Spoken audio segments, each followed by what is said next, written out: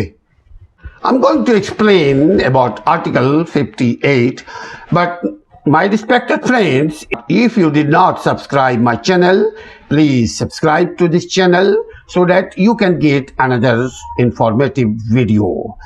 Going to explanation about Article 58. Reference in this article to Prime Minister shall not be constructed to include reference to a Prime Minister against whom a notice of a resolution of a vote of no confidence has been given in the National Assembly, but has not been voted upon, or against whom such a resolution has been passed, or who is continuing in office after the resignation or after the dissolution of the National Assembly. Further says, notwithstanding anything contained in clause number 2, Article 48, the President may also dissolve the National Assembly where in his discretion, where a vote of no confidence having been passed against the Prime Minister, no other member of the National Assembly commends the confidence of the majority of the members of the National Assembly in accordance of the majority of the members of the National Assembly in accordance with the provisions of the Constitution of Pakistan as ascertained in a session of the National Assembly summoned for the purpose.